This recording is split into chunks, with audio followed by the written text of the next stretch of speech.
पुष्टि मार्ग के प्रवर्तक महाप्रभु श्रीमद् वल्लभाचार्य जी का जन्म भारत की सांस्कृतिक, धार्मिक और आध्यात्मिक क्षेत्र की एक महत्वपूर्ण घटना माना जाता है।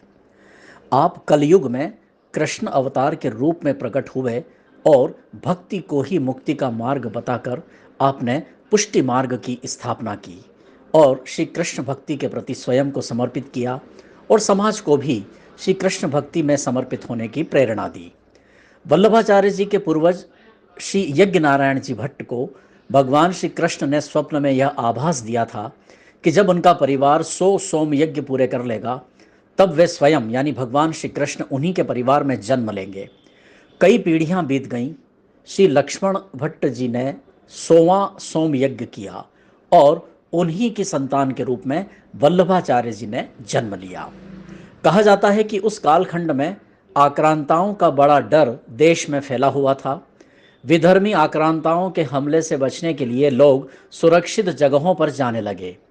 अन्य धर्मनिष्ठ परिवारों के साथ ही श्री लक्ष्मण भट्ट जी भी अपनी गर्भवती धर्मपत्नी इल्लम्मा गारू जी को लेकर अपने अपने गृह क्षेत्र आंध्र प्रदेश, जो अब तेलंगाना है, वहां से पलायन कर सुरक्षित क्षेत्र में बढ़ने लगे। सुरक्षित स्थान की तलाश में परिभ्रमण करते हुए वैशाख कृष्ण पक्ष की एकादशी के दिन छत्तीसगढ़ के चंपारण नामक स्थान के नजदीक पहुंचे तो यहाँ समय से 2 माह पूर्व यानी 7वें माह में ही इल्लम्मा गारू जी ने एक बच्चे को जन्म दिया। लेकिन इस बच्चे को पूरी तरह से निर्जीव जानकर एक वृक्ष के नीचे रख दिया और आगे बढ़ने लगे। तभी भगवान श्री कृष्ण ने श्री लक्ष्मण भट्ट जी को स्वप्न में संकेत दिया कि वे उनके पुत्र के रूप में जन्म ले चुके हैं और वह उन्हें अपने साथ लेकर जाएं। पलटकर जब लक्ष्मण भट्ट जी और इल्लम्मा गारू जी ने इस वृक्ष के नीचे आकर देखा तो एक अग्नि के दिव्य घेरे में तेजस्वी बालक अटकेलियां कर रहा है। यही तेजस्वी बालक कलयुग में कृष्णावतार के रूप में वल्लभाचार्य जी के नाम से प्रतिष्ठित हुए और युग पुरुष कहलाए। आपने बाल्यकाल में ही वेद, उपनिषद और पुराणों का गहरा अध्ययन किया। 11 वर्ष की उम्र में वल्लभाचार्य जी ने सारे शास्त्रों का अध्ययन कर लिया और संपूर्ण शिक्षा प्राप्त कर वृंदावन की ओर प्रस्थित हुए। इसी दौरान आपका संपर्क आदि शंकराचार्य, निम्बारकाचार्य, माधवाचार्य, रामानुजानंदाचार्य और बहुत से बौद्ध व जैन संतों से भी हुआ। राजा कृष्णदेव राय के दरबार में द्वैत अद्वैत विषयों को लेकर जब शास्त्रार्थ हुआ तो युवा तेजस्वी विद्वान वल्लभाचार्य जी ने एक नए ही सिद्धांत का प्रवर्तन किया और यह था शुद्धाद्वैत।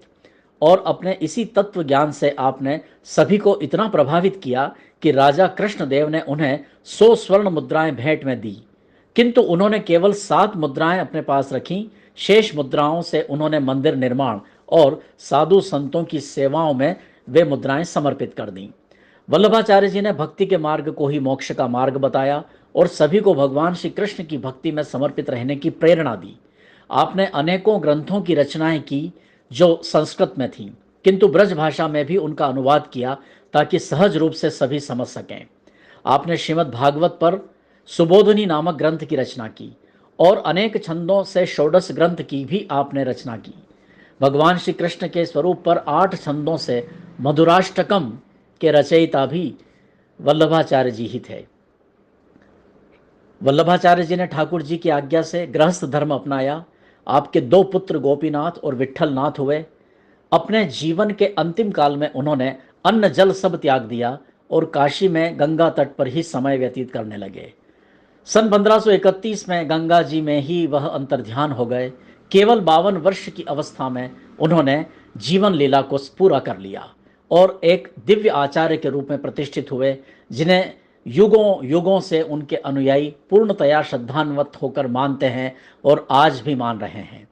आज भी उनकी वंश परंपरा वैष्णवाचार्य के रूप में 7 घरों में निरंतर चल रही है और उनके वंशज वल्लभाचार्य जी और पुष्टि मार्ग के सिद्धांतों को देश विदेशों में विस्तारित कर रहे हैं और पुष्टि मार्गीय मंदिरों का भी संचालन कर रहे हैं। आज महाप्रभु श्रीमद् वल्लभाचार्य जी के प्राकट्य दिवस पर उनके चरणों की शत शत वंदना। जय श्री कृष्ण।